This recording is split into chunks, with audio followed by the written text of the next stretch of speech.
मेरा नाम रूबी है।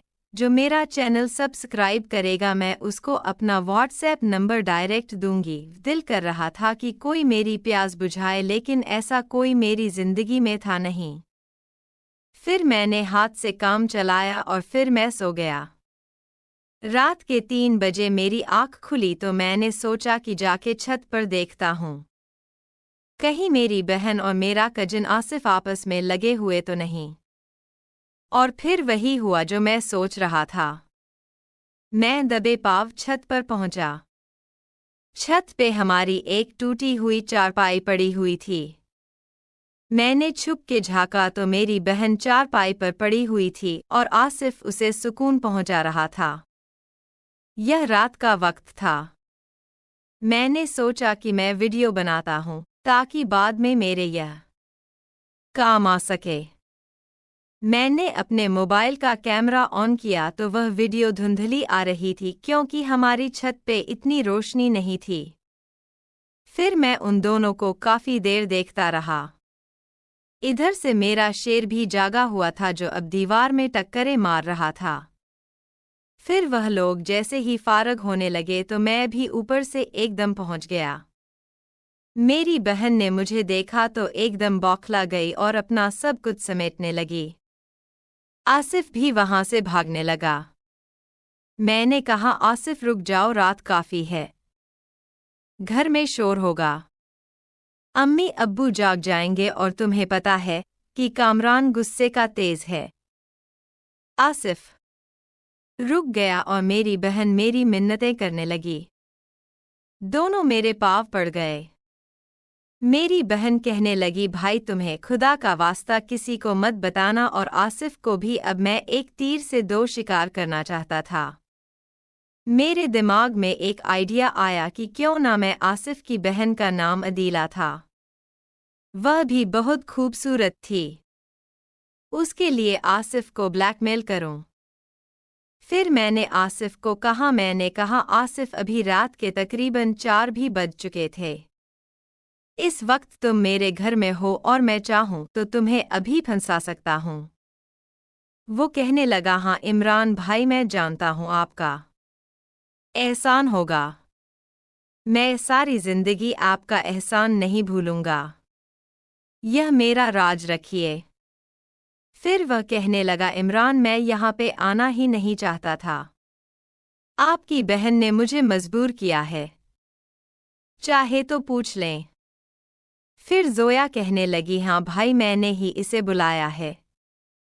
फिर मैंने उससे कहा कि तुम चुप हो जाओ, मैं तुमसे बात नहीं कर रहा, मैं अभी आसिफ से निपट लूं, उसके बाद मैं तुमसे बात करता हूं।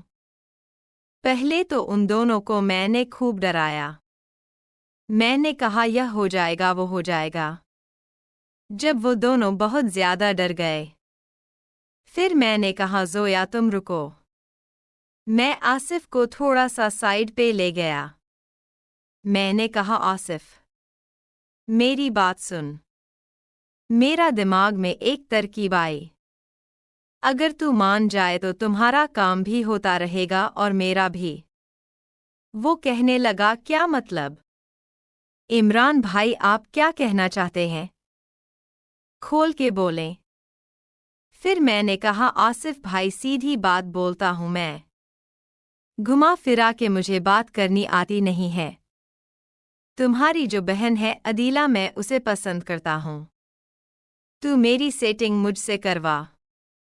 तुम्हारा जब दिल चाहे, बल्कि मैं खुद तुम्हारी मदद कर दूंगा। जोया से मिलते रहना। फिर वो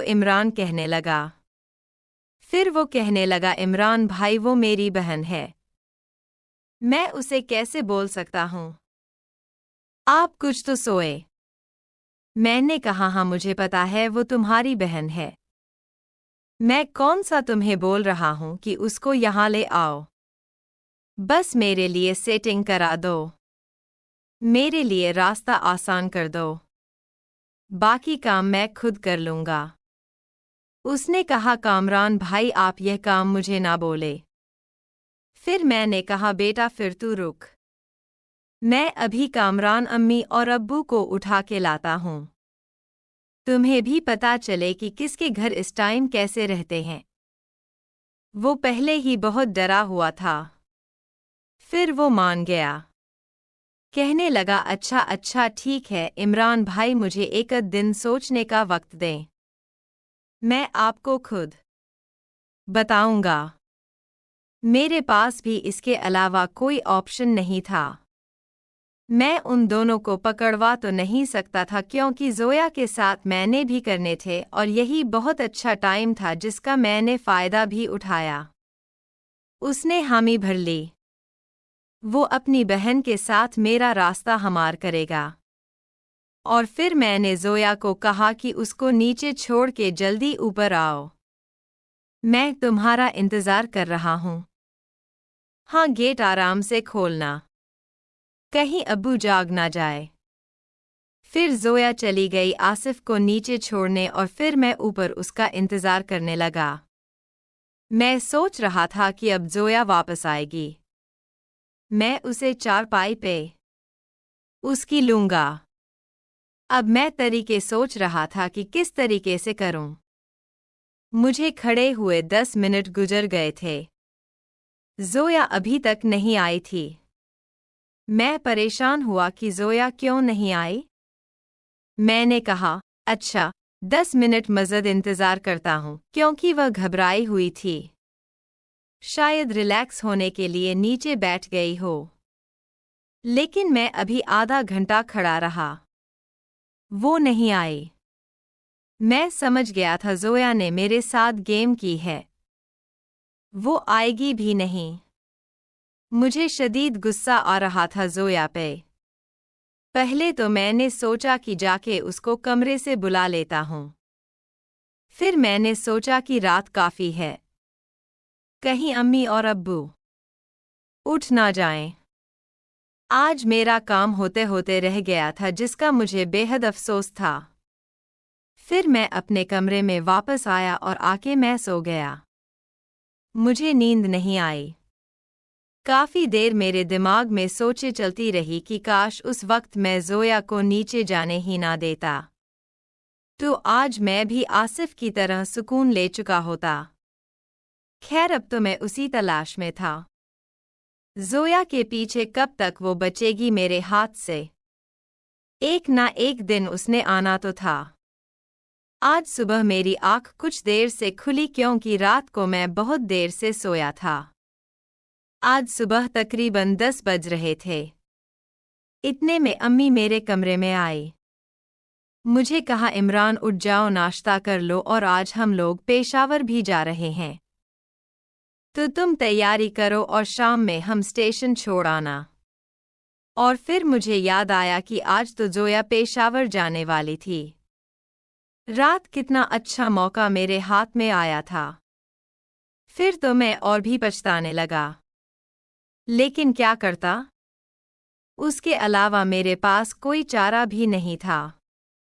फिर मैंने कहा, अम्मी हाँ आप चले नाश्ता लगाएं, मैं मुंह धो के आता। फिर अम्मी ने जब तक नाश्ता लगाया मैं आया नाश्ते की टेबल पे। देखा तो जोया कहीं नजर नहीं आ रही थी। मैंने पूछा, अम्मी जोया अभी तक सो रही है क्या? मेरी अम्मी ने कहा कि हाँ वो उठी थी। मैंने उसे उठाया था लेकिन शायद उसकी तबीयत कुछ खराब है, इसलिए वह अपने कमरे में है। मुझे पता था जोया की तबीयत क्यों खराब थी। वो मेरा सामना नहीं करना चाहती थी क्योंकि उसने रात को मुझे धोखा दिया था। खैर, मैंने नाश्ता किया और अम्मी ने मुझे कुछ ज़रूरी सामान बताया कि यह बाजार से ले आओ। मैं बाजार गया, वह सामान लाया, वापस आया। कामरान और जोया एक ही साथ सोफे पर बैठे हुए थे। आपस में कुछ हल्की सी सरगोशियां कर रहे थे। मैं बड़ा हैरान हुआ कि यह आज तक तो एक दूसरे से चिड़चिड़े रहते थे। आज ऐसा क्या हुआ? दोनों आपस में राज की बातें कर रहे हैं। और फिर मुझे हल्का सा डर भी लगा कि कहीं जोया ने कामरान के साथ सेटिंग तो नहीं कर ली। फिर मैंने आंखों से जोया को गुस्सा दिखाया कि रात को तुमने अच्छा नहीं किया, उसका बदला तुम्हें भुगतना पड़ेगा। जोया मुझसे नजरें चुरा रही थी। फिर मैंने सोचा कि जोया का व्हाट्सएप नंबर पर मैसेज करके बोलता हूँ कि रात को तुम क्यों नहीं आई। जब मैंने जोया का नंबर देखा, शायद उसने मुझे ब्लॉक कर दिया था क्योंकि उसकी डीपी शो नहीं हो रही थी। मैं और भी परेशान हो गया। मुझे अब मजीद गुस्सा आ रहा था। इतने में दोपहर हो गई। मेरे चाचू वाले जो हमारे पड़ोस में रहते थे, मेरा चाचू और उसकी बीवी हमारे घर आए।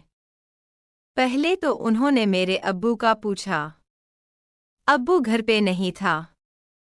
फिर मेरा चाचू कहने लगा कि पेशावर कौन कौन जा रहा है शादी पे। फिर मैंने पूछा, चाचू हमारे घर में से तो जोया, अम्मी और अब्बू जा रहे हैं। फिर वो कहने लगा, अच्छा ठीक है, आसिफ और अदीला को साथ लेते जाना। मैं बड़ा हैरान हुआ। मैंने सोचा आसिफ और जोया पेशावर चले गए। यह दोनों तो वहाँ पे खूब सारा यह वाला काम करेंगे, फिर उनको मौका भी मिल जाएगा। मैं पछता रहा था कि मैंने पेशावर जाने से क्यों मना किया। यह शायद उन लोगों ने पहले से ही प्लानिंग बना रखी थी जो कि मुझे नहीं पता था। फिर मैंने सोचा, चल ठीक है,